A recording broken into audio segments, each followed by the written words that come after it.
I'm probably more excited about this new bike than I really should be, but it's awesome. Can't wait to show you.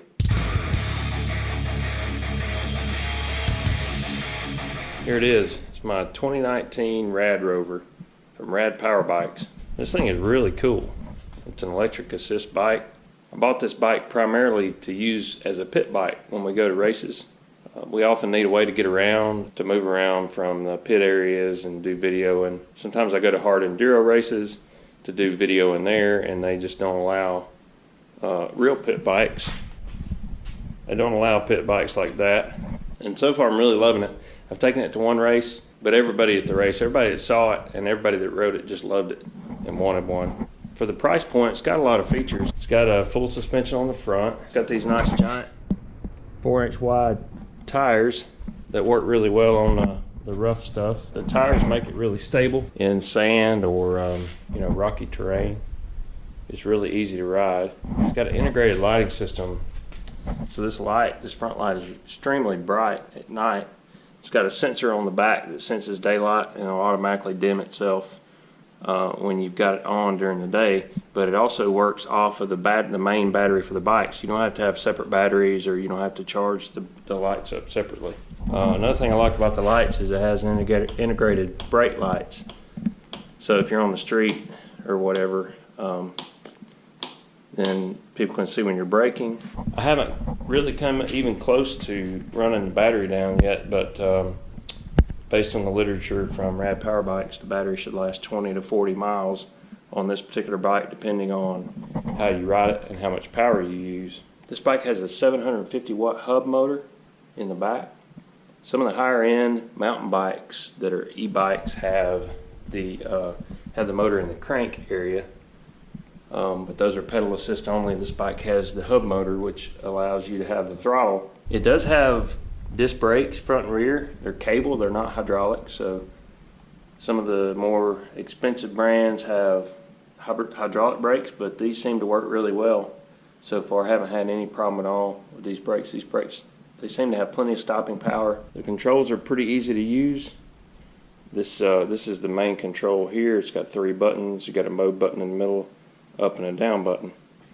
Holding the mode button down for a couple of seconds turns the bike off. Holding it down again turns the bike back on. Holding down the mode and the up button at the same time for a couple of seconds turns the lighting on.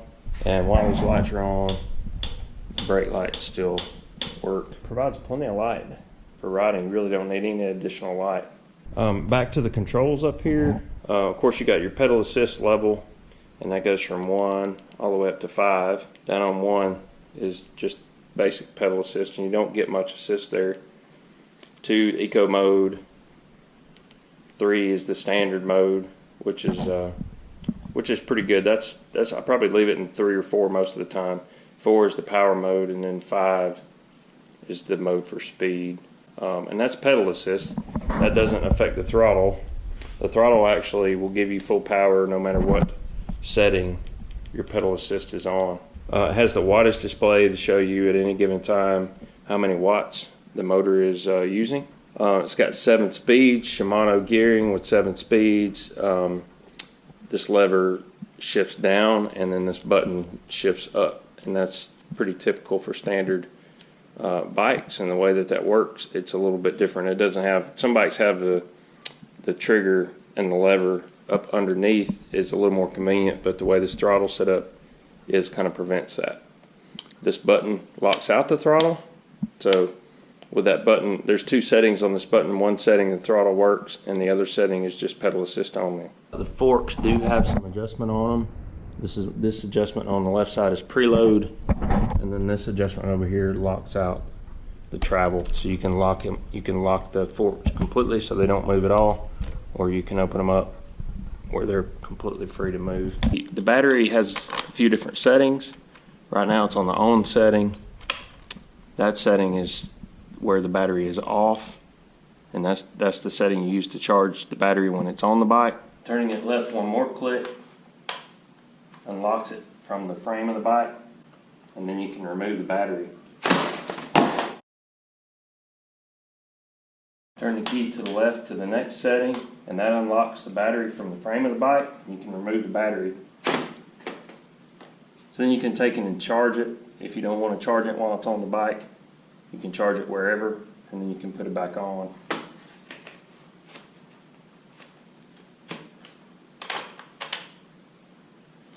On that setting, the battery is locked on the bike and can't be removed. That's kind of an overview of the bike as it sits here. Now let's get it out on the road, take it for a ride, and I'll show you some other things I've learned about it.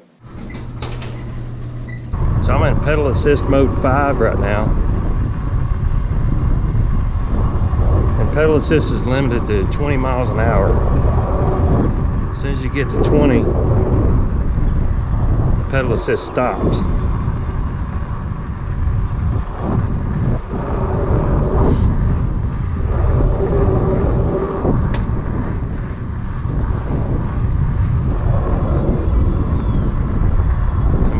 Uphill grade here, and it's difficult to get very much over 20 because that pedal assist stops at 20 miles per hour. But y'all know me, and I can't really leave things alone. I have to see if there's any more performance in this thing. So I've done a little bit of research online and found that there's this hidden menu in the controller. So if you hold down the up and down buttons for a few seconds, you go into this other menu, hit the mode button over to the speed, and this is always in kilometers for some reason. But you can raise this to a max of 40. So it comes set standard on 32. So we're gonna raise it to 40. Hold the mode button down for a minute. So now let's see what we get. It's a slight downhill. Let's see what I can get up to now.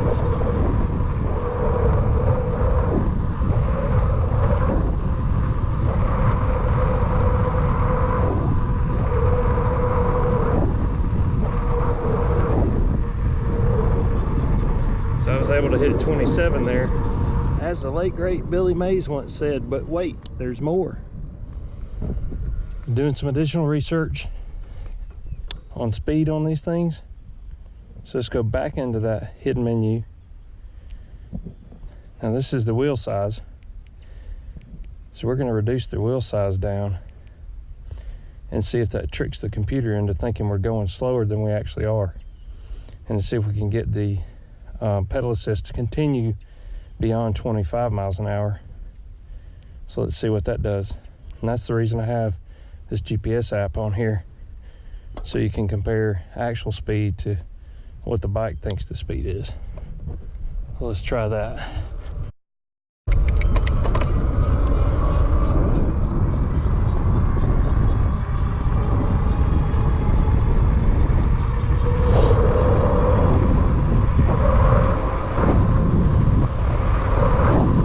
So I'm still getting pedal assist at 27. The bike thinks we're going 22.6. Basically running out of power though. I'm not going to get a lot more. I think I've reached the max of that motor.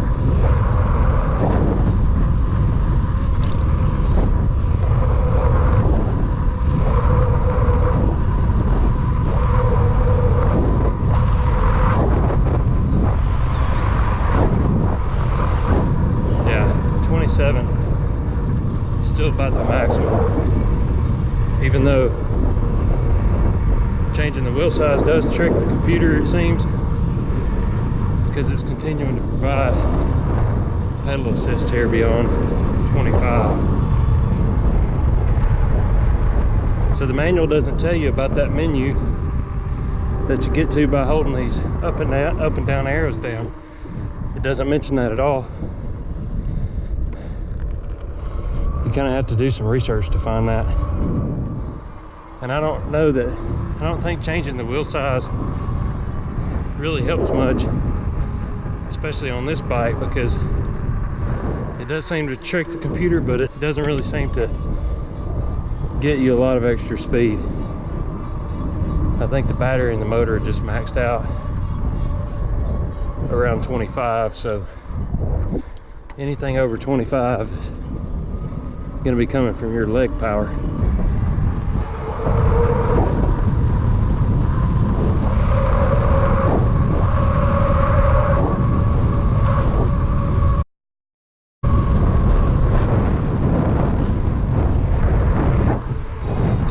this video, click that like button and subscribe to the channel if you haven't already. Check out some of our dirt bike videos.